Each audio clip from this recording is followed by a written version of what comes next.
Hey everybody, Pastor Matt here.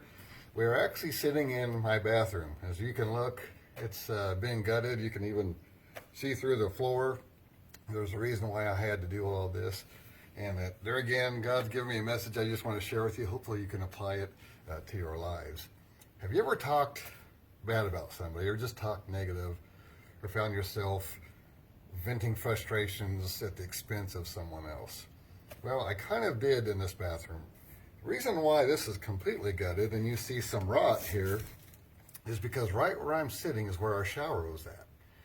And it had been built up. They looks like someone tried to do a pretty fancy job, all tiled. And after we had moved in, we noticed, hey, there was some mold. And then after a while, downstairs, I would see some leaking. So I started looking up at the foundation, and you could tell where it had been leaking for quite some time. So I kind of started talking about two different people. One was the inspector. When we bought the home, it had to be inspected.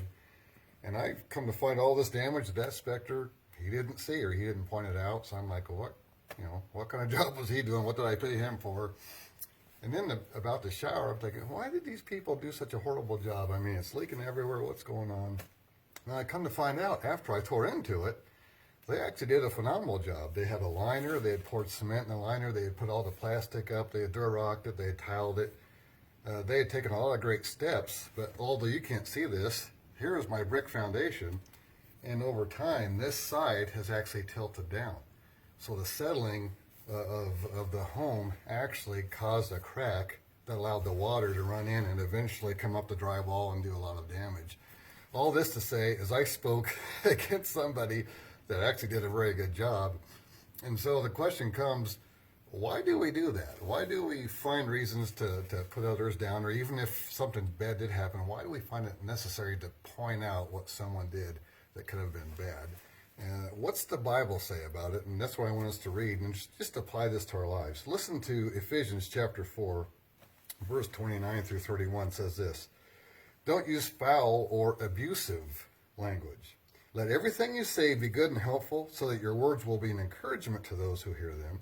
And don't bring sorrow to God's Holy Spirit by the way that you live. Remember, He has identified you as His own, guaranteeing that you will be saved on the day of redemption. And this is for all Christians who have asked Christ into their heart. Listen to this.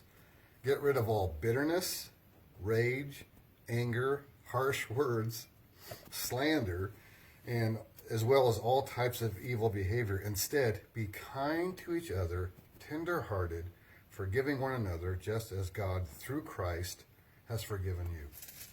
And so, I think there's something psychological going on here. Sometimes it's not always about you're upset with someone. If you find yourself quite often talking about people or gossiping about people or maybe putting others down, there very well could be a reason behind that. And a lot of it has to do with how do we feel about ourselves.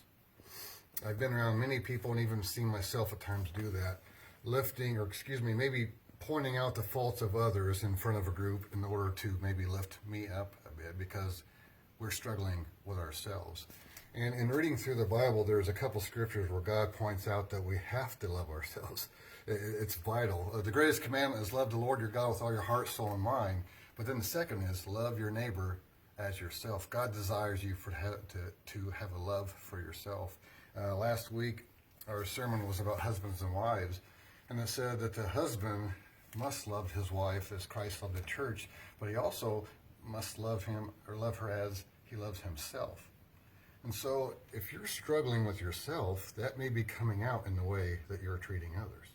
If you're struggling with anger, bitterness, rage, how do you feel about you? And so I want you to do two things, if you would. Read Psalms 139, Psalms 139, and then read John 3:16, which many of you know. This is going to help you understand how God sees you, how God feels about you, regardless of how you see yourself. God created you. He loves you. He's given you a purpose. But He says that you are fearfully and wonderfully made. And even in all of our issues, God just loves us so much. He gave His very Son for us.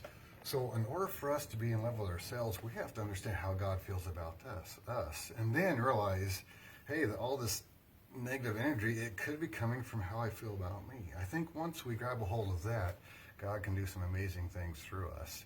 And then we might see where we're doing a little less slander, a little less talking about others because we're feeling pretty good about who we are through God. So I pray that you can apply this to your lives. God bless you. We'll see you next time.